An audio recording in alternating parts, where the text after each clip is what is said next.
Good morning, all. Welcome to Pharmx half-year FY26 results. Thank you all for joining. My name is Tom Culver. I'm the CEO. We also have Zoe Hillier here, our CFO. Today, we'll be taking you through our FY26 H1 results, some platform metrics, as well as some strategic highlights, our P&L and cash flow, to give you a good, solid overview of the business for the first half. There's also attached an appendix with some additional details, including our top 20 register, which I know one of our investors on the call today has asked for. And we would like to hold questions until the end. We will leave time for Q&A. Please enter your Q&A into the chat as you go. Otherwise, we'll give people an opportunity to raise their hand and ask a question as we go through. So as a reminder to those who've been following us for a while and for those who are new, Pharmx is a fully integrated, highly efficient pharmacy technology provider with unrivaled reach, capability, and opportunity for revenue growth and scale. We provide ANZ's most reliable integrated ordering network used by 99% of all pharmacies across ANZ. We work with all the major wholesalers, suppliers, government agencies, and vendors, and are responsible for over $23 billion worth of transactions each year. As part of running ANZ's largest pharmacy network, our services offer a single platform solution supported through gateway, procurement, and analytics. And increasingly, we are a provider of a range of customer-orientated owned and partner solutions, from analytics to trade marketing to tech services.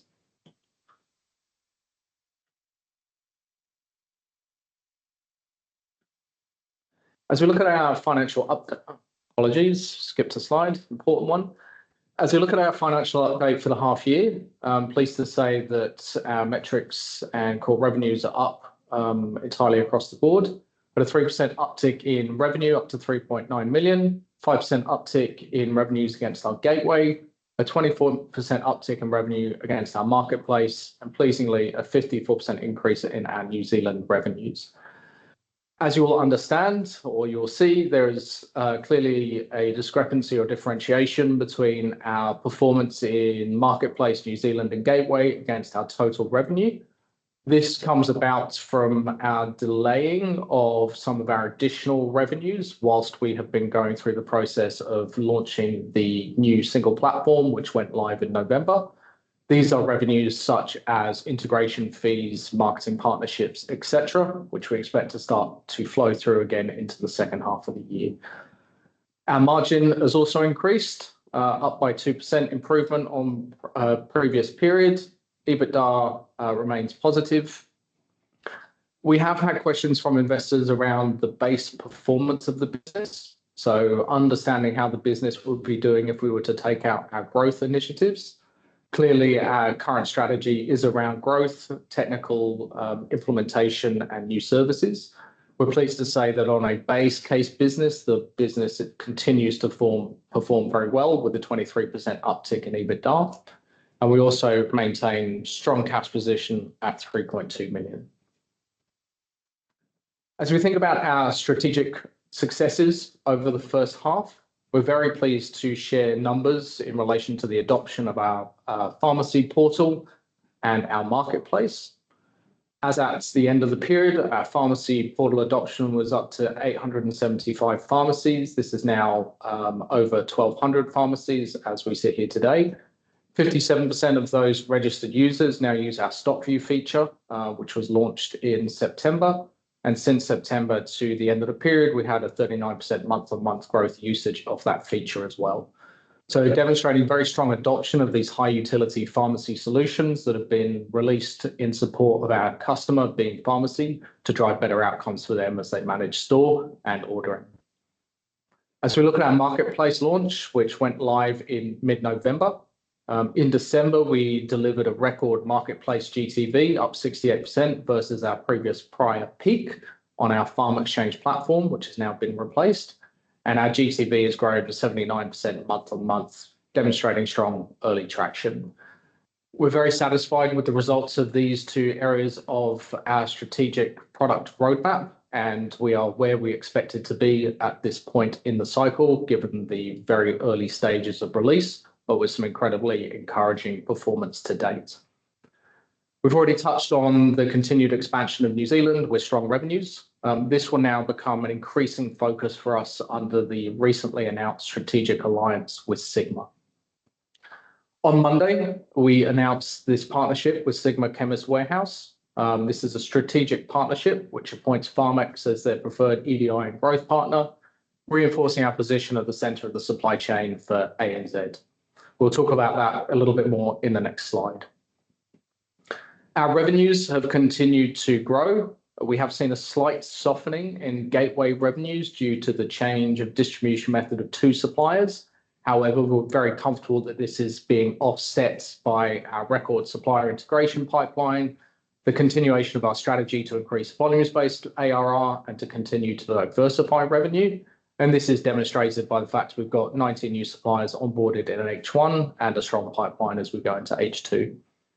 And then finally, we're pleased to say as well that with the release of the first stage of single platform and marketplace, true to plan, we have started to reduce the engineering headcount within the team. We will obviously continue to run higher costs going forward as part of the growth agenda, but we are bringing down those costs to plan from a development perspective. Now, focusing on the strategic alliance with Sigma announced on Monday. We've established a multi-year strategic partnership, positioning Pharmx as the key technology and growth partner. This reinforces our strategy and our role as the leading independent whole of market platform underpinning pharmacy supply chain. This now puts our business in a position where we have 2 of the largest market players with significant positions on our register, being DBG Aratex and Sigma Chemist Warehouse. And we think this Sigma's decision to deepen its relationship with Pharmx during a period of major transformation for their business following the merger with Chemist Warehouse signals strong confidence in our technology, our strategy, and our execution. That said, we maintain our position as an independent critical infrastructure provider to the entire industry. This partnership, we believe, strengthens our ability to continue to provide secure, high availability gateway solutions to the entire market at an unmatched level for the whole industry. It also helps us enhance our ability to bring innovation for the benefit of the market. So what is the alliance? This is a multi-year strategic partnership where we are appointed as the EDI and growth partner for Sigma Wholesale and Chemist Warehouse Retail across ANZ. It is completed under 2 parts. Part A, with a focus on optimization of existing services, New Zealand expansion and analytics solutions. And then Part B, expansion into international marketplace, bringing online marketplace partnership solutions both here and globally for the benefit of us and for Sigma Chemist Warehouse. It's a 5-year renewal of the wholesale agreement. In return, Sigma have acquired 10% equity stake in our business, and Sigma will appoint a board member, a representative to our board. There is a pathway for Sigma to increase ownership up to 19.9% ownership of the Pharmx business. This will come through increased revenues generated through this partnership. So beyond the 10%, so the additional 9.9%, Sigma Chemist Warehouse will generate revenues through new services with our business. A rebate, a portion of those revenues is paid as a rebate. That rebate is effectively used for credits to buy a larger equity stake going forward. How we anticipate this working is that we see an opportunity to increase our revenues under Part A as part of the initial 10% equity stake significantly, and then our businesses grow together in future as we look at Part B, moving up to the 19.9%. So why does this matter? What's the strategic impact for us? We see this as an opportunity to materially change the profile of the Pharmx business. We are now partnered in an equity-backed partnership with an access top 20 company with a global expansion strategy. And this opens up a significant number of opportunities for us to grow services and to grow revenues across this region and globally. So this secures our core business through our renewal of our agreement, and it expands and strengthens our ANZ footprint.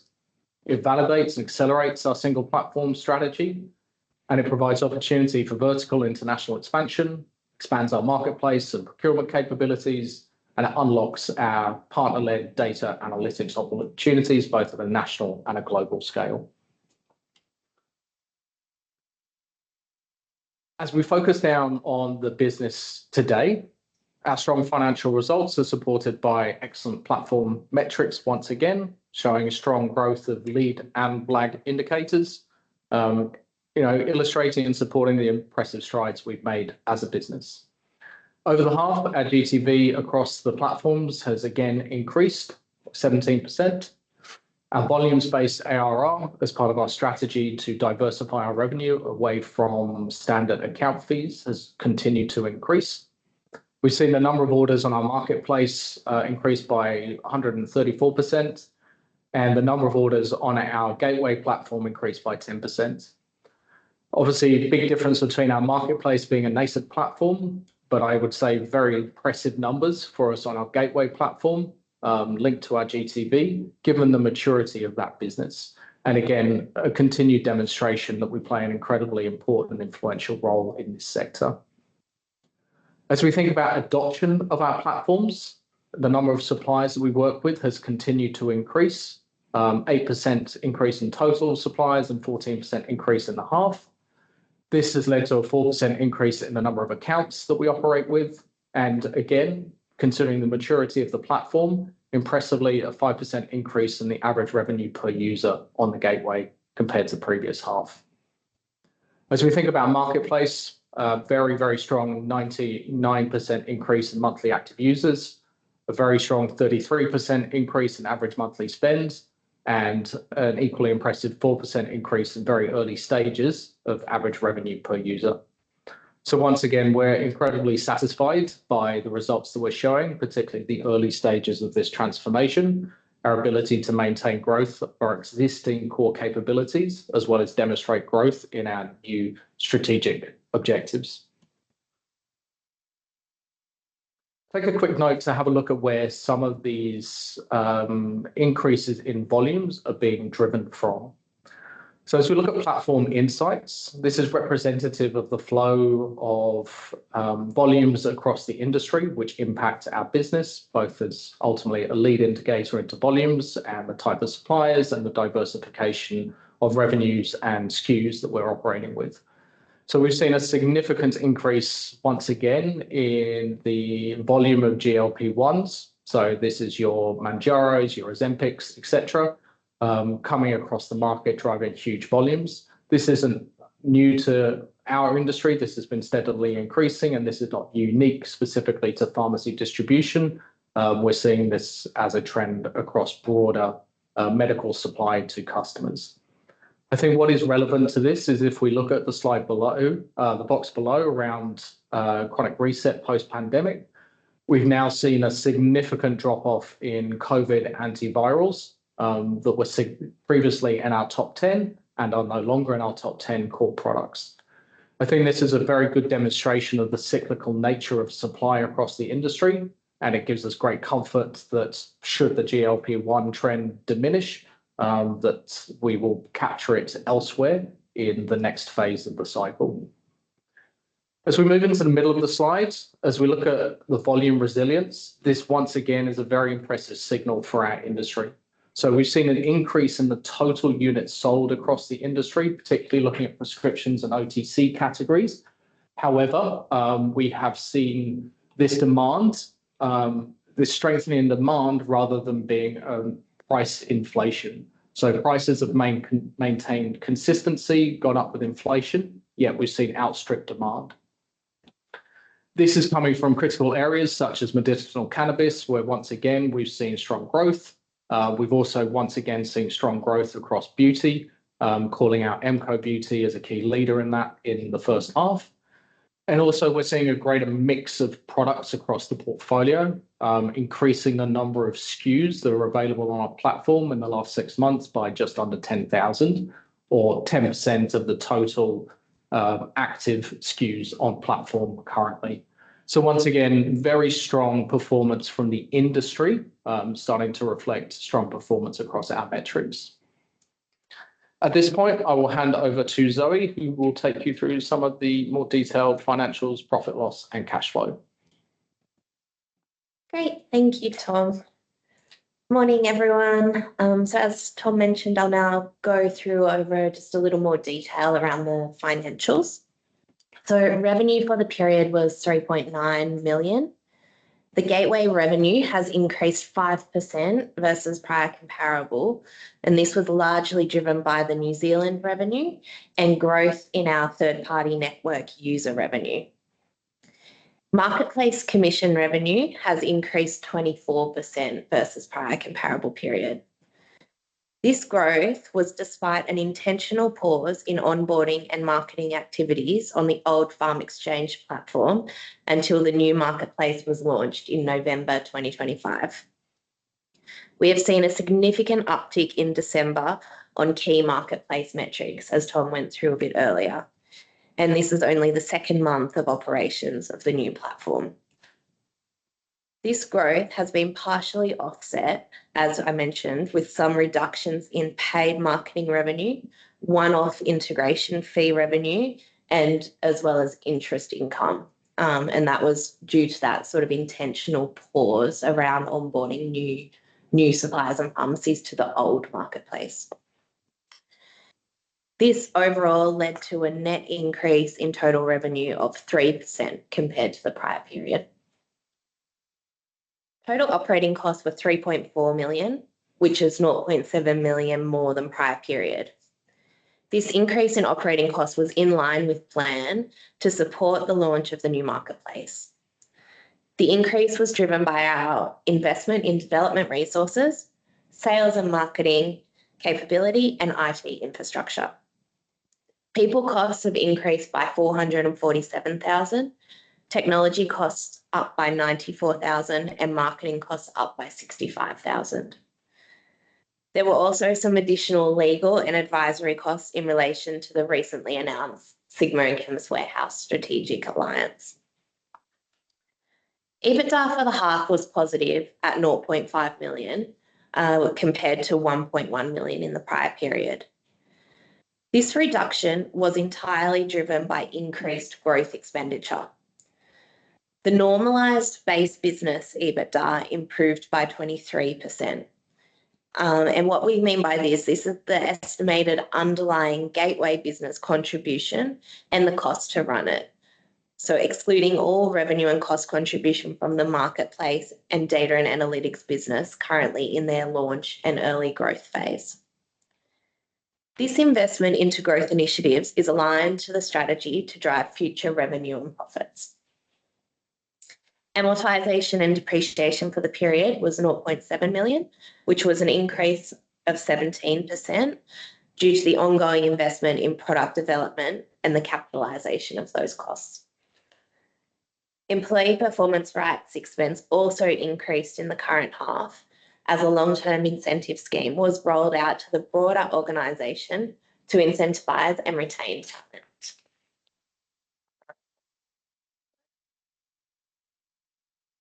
So we had positive underlying cash flow were delivered despite the launch of Marketplace and the increased investment into the areas I mentioned around people, sales and marketing and technology. The prior period operating cash flow included the payment to Fred IT of 9.9 million.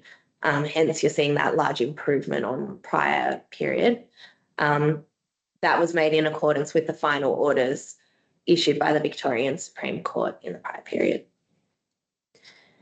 The net R&D incentive received in the current period was 368,000, down on the 862,000 received in the prior period. This was due to a one-off true-up payment of income tax in relation to the previously reported early termination of the Alchemy revenue share agreement, which related to the Pharmx intellectual property.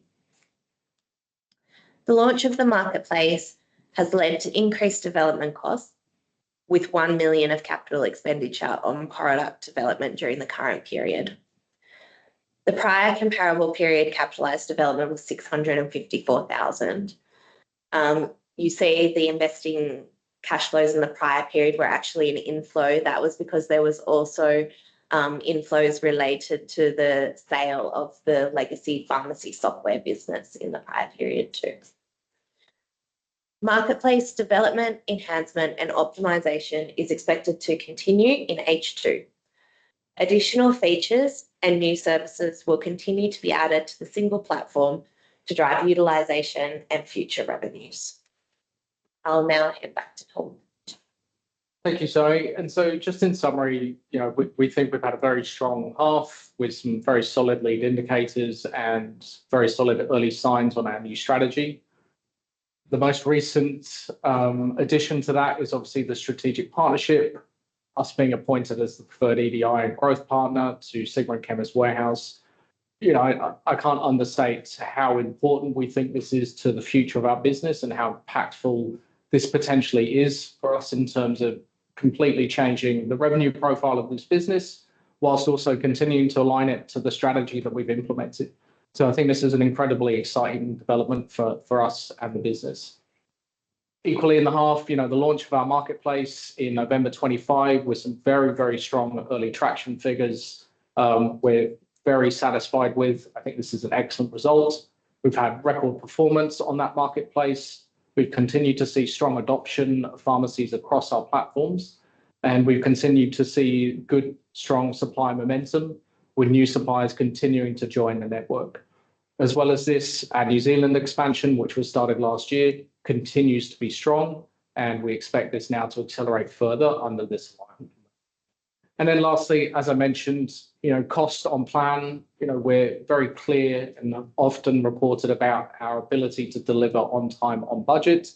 So very satisfied that we're now already at a point where we're reducing those engineering headcounts to deliver against plan, whilst we still continue to focus on growth going future. So at that point, we will leave it for Q&A. There have been a couple of questions come through on the chat. So I will run through those quickly first, and then we'll give everybody an opportunity to raise a hand and jump in, introduce themselves and ask a question if they so wish. So first question from Al, running through the base business case for EBITDA. So Zoe has, I think, touched on this a little bit. Ultimately, this is a comparison of our business with the removal of what we call our growth initiatives. So our elevated headcount, our elevated marketing spend, our focus on new platform development versus management maintenance and limited growth around our core business. I think the increase in EBITDA is a demonstration of the performance of the core business and the continued performance of the core business, but that also is an indication of the strength of the core platform more broadly and our opportunity to expand.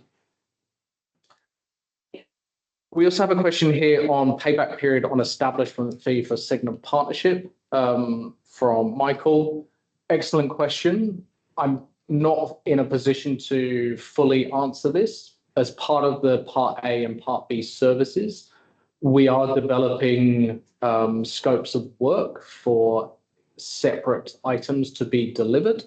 These will be announced over time as we both agree the next phase, but also release and roll out these items.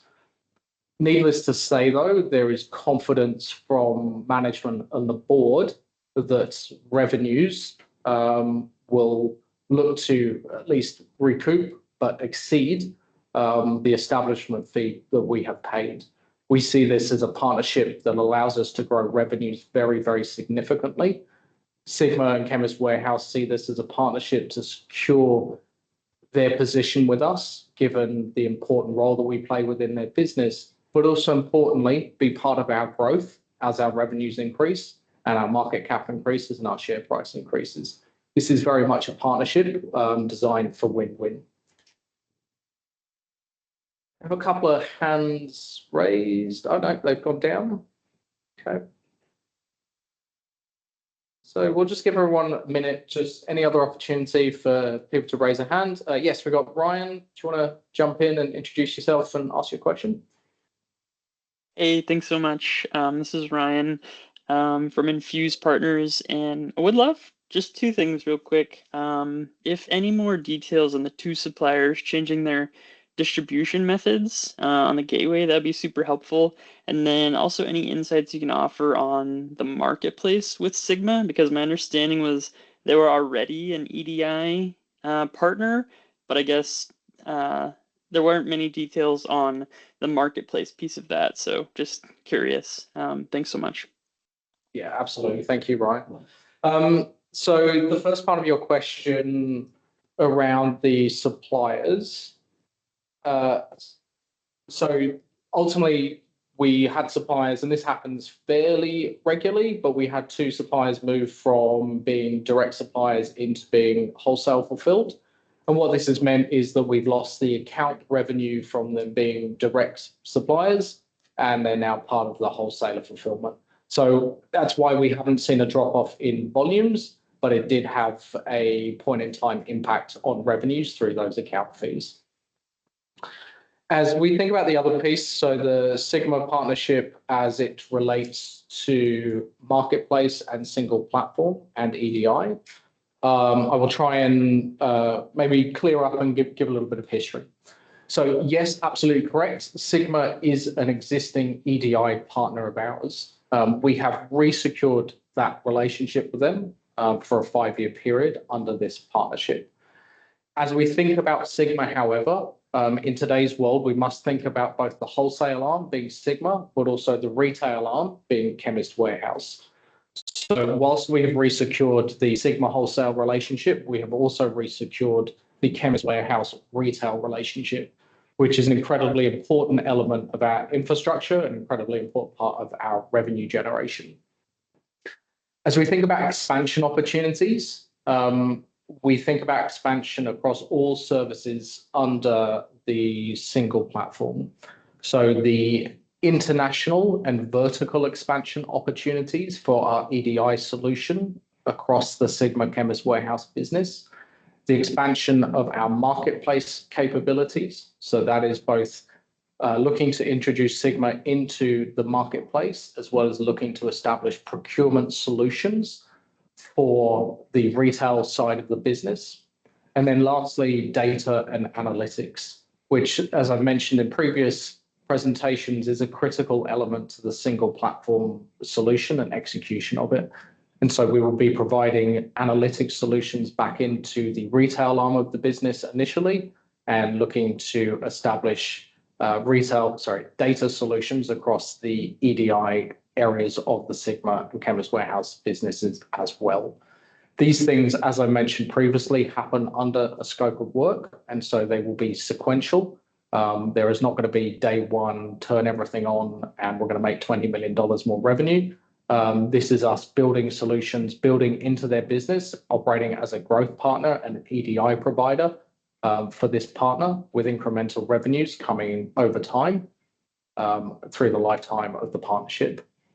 That said, as well, we've already commenced work on one of the key projects this week, and we expect that to be online before the end of second half, probably with a second solution as well within that period to be confirmed. As I mentioned as well, there is a desire from Sigma and Chemist Warehouse to increase their position in our business in return for revenues, which I think is an indication of the strong focus on revenue generation between two parties in order for Sigma to acquire up to that 19.9. So I hope that answers your question with a little bit more detail. It's as much detail as I can provide for you today. Yeah, thank you so much. I think we have one more hand, maybe Brad. I think I saw yours go up. Yeah, I actually put mine back down because Ryan asked one of the questions I was going to ask. So Good. Right. Thanks, Brad. There's just a couple more in the Q&A. Okay, great. Okay, great. A question here from Christian. Thank you. Asking us to touch on upcoming milestones in relation to product build for the marketplace and the expectations, the inflection points of revenue across the marketplace. Yeah, so as we talked about, I think in previous announcements, marketplace is the final piece in the puzzle ultimately of our single platform development, which includes pharmacy portal, stock view, supplier portal, and now marketplace. Marketplace was released in mid-November, and as we talked to in this presentation, we've had some very, very strong early indicators. There will be continuing build for the marketplace as we continue to optimize the platform, as we continue to expand the supplier range and the capabilities, and as we continue to work with new customers. And so what this means in reality is that we are continually bringing out new capabilities into the platform, such as automatic replenishment and reordering features. We are continuing to add new suppliers and manufacturers into the platform to increase range. And then we are also looking to develop what we call head office procurement services for key pharmacy partners.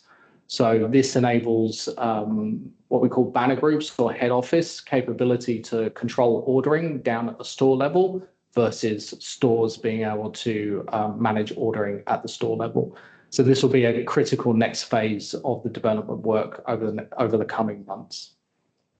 In terms of revenue, Christian, we don't forecast, but thank you for your question. That we've mentioned previously that we don't communicate revenues that don't meet the 10% threshold across our business. We certainly intend marketplace to be there quickly to be able to report on it. One also from Moritz, thank you. Can you share absolute marketplace GTV in AUD for November, December, and if available in January, not percentage growth? Again, we don't publish these numbers. We will start to publish these figures as the platform matures and becomes more materially relevant to our business. Seb, can you touch on SKUs that are not on the marketplace, noting that you've added suppliers to the marketplace and some color of suppliers that have joined? Yeah, so when we talk about adding suppliers, we are bringing suppliers into the single platform as a whole. This means that they take up some services and all services that are relevant to them. So some will start with an EDI integration and focus on distribution through POS, whilst we then migrate them into marketplace. Others will start with marketplace and then migrate into the POS distribution side. We have a blend of those. There is no clear answer, and I don't have a breakdown for you today. But as you might have seen from our recent announcements, we have some very significant suppliers and manufacturers joining the platform. The most recent and most significant of those being Kenvue, which is Johnson & Johnson, rebranded in this region. A very, very significant supplier with a very, very strong range of high volume product that will be sold across our marketplace.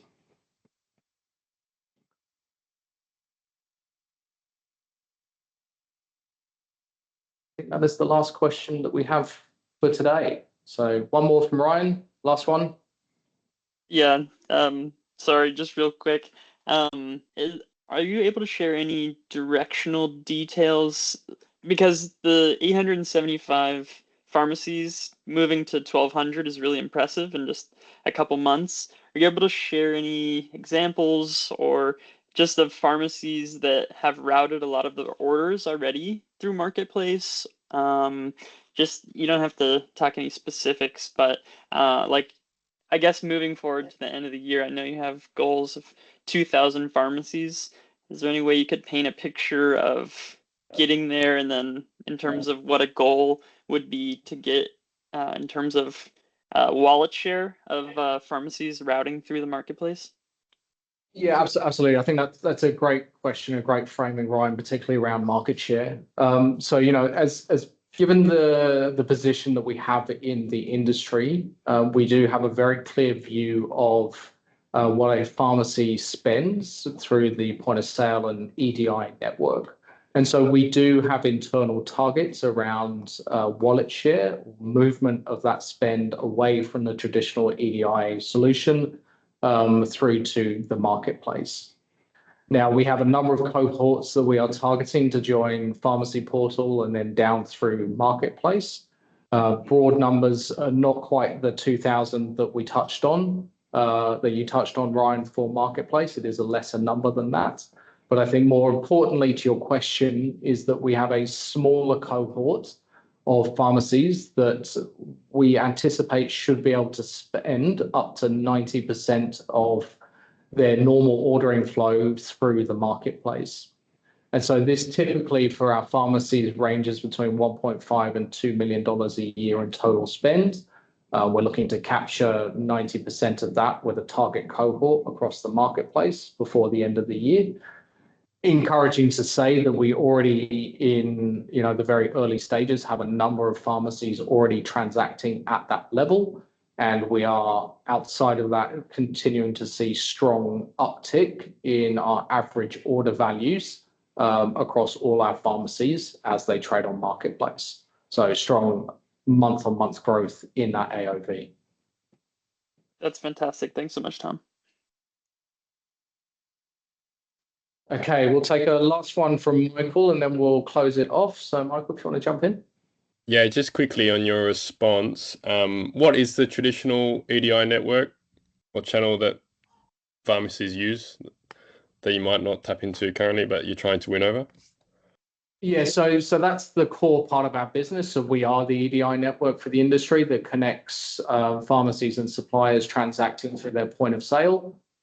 This is the core GTV of our business, which is the $23 billion of transactions that happen each year. We see pharmacies prior to Marketplace existing, their only option was to transact through that network. This is now about change of behavior and movement of that ordering point away through that traditional network through to our Marketplace. Got it. Thank you. Thank you, everyone. Very much appreciate everybody giving up their time and joining the call today. As I said, I think this is a very strong set of results and we're very satisfied with where we are as a business. Thank you again for all the questions and we look forward to speaking again at full year results, if not before. Thank you all. Thank you.